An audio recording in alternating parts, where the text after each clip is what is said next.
Whether they corrupted, that one we cannot know. Kwani sisi tunaishi India, nijue amebribe watu huko kujenga airport.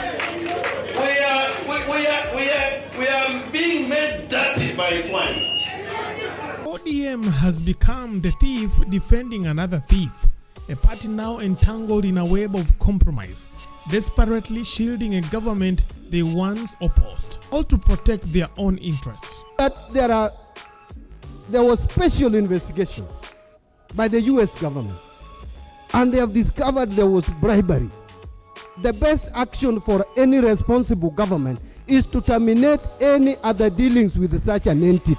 If someone does not disclose some material facts about themselves, how would you know that they have bribed people elsewhere? The Adani saga has thrown a harsh spotlight on this uncomfortable alliance between ODM and the Kenya Kwanza government, exposing the extent at which, or rather to which, ODM's integrity has been eroded.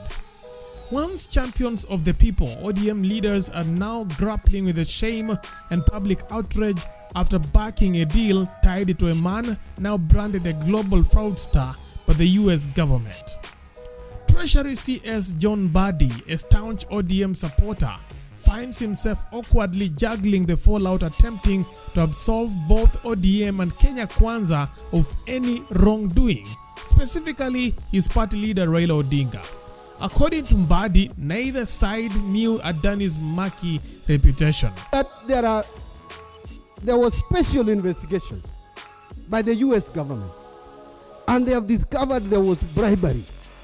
The best action for any responsible government is to terminate any other dealings with such an entity. If someone does not disclose some material facts about themselves, how would you know that they have bribed people elsewhere? I think what Raila said is Adani has done some projects in some places and can be seen, like in Mumbai.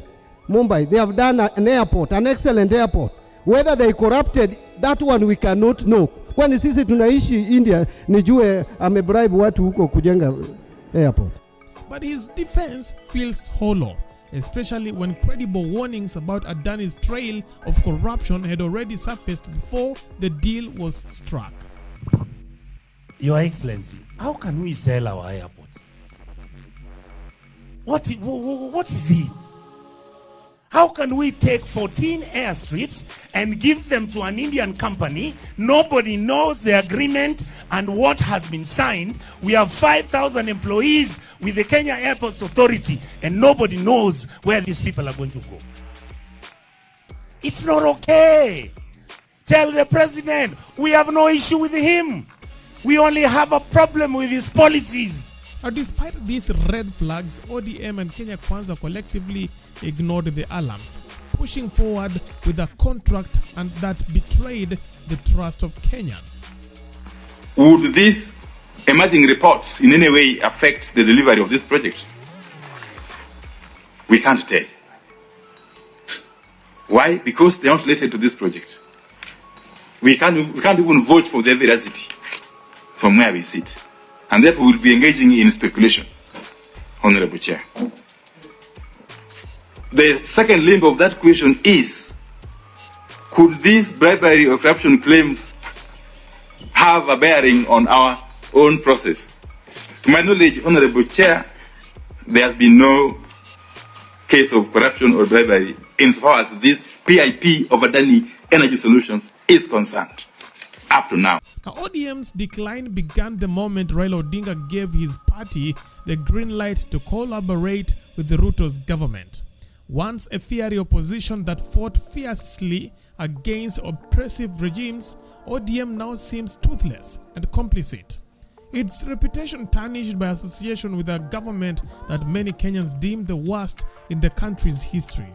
The public support ODM once enjoyed has withered, replaced by a growing perception that the party has traded its principles for political survival. Even within ODM, dissent is bubbling. Senator James Orengo has publicly acknowledged how deeply their alliance with Kenya Kwanza has tainted ODM's legacy. If something is wrong, you say it is wrong. You say it is wrong. You say it is wrong. This country has come from very far. The time to be vigilant is now. This country can go to the dogs easily. Easily. You better swim in the open sea with a fish than fight in the mud with swines. We are being made dirty by swines. Because we have sacrificed. We have sacrificed. Meanwhile, Raila Odinga appears focused on a different game, betting that his allegiance to Ruto might secure him the coveted AUC chairmanship through the president's diplomatic clout. Now this hope, it seems, has turned ODM little more than a pawn in Ruto's political chessboard, willing to overlook controversies like Adani's alleged corruption to maintain favor. See, there have been quite a bit of innuendos about Adani, and I've explained that this is a reputable company, by my knowledge. And this company actually has done very many PPP projects. I mentioned that we visited India at the invitation of then Chief Minister of State of Gujarat, Narendra Modi. And he introduced us to several Indian conglomerates. Adani was one of them. One was Mr. Ratan Tata, who was also there at the conference that we attended.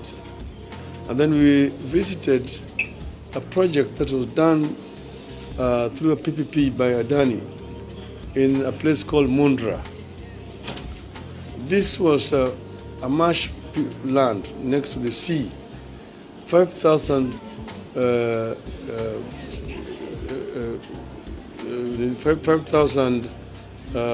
hectares of land. Raila himself has struggled to distance ODM from the Adani debacle, initially defending Adani's trusted track record. His stance fell apart when US revelations exposed the Indian billionaire's fraudulent dealings. Now forced to pivot, Ruto terminated all contract with Adani, leaving ODM and its leaders scrambling to salvage their reputation. But Adani is just the tip of the iceberg. ODM's credibility has been in freefall since the protest of June 25th, when Raila Odinga, a long-time defender of democracy, stunned the nation by aligning with Ruto's government amid growing public anger over harsh economic policies. Now, this perceived betrayal left many Kenyans concluding that ODM has been swallowed whole by Ruto's regime. It is a legacy of resistance, now buried under a mountain of compromise and mistrust.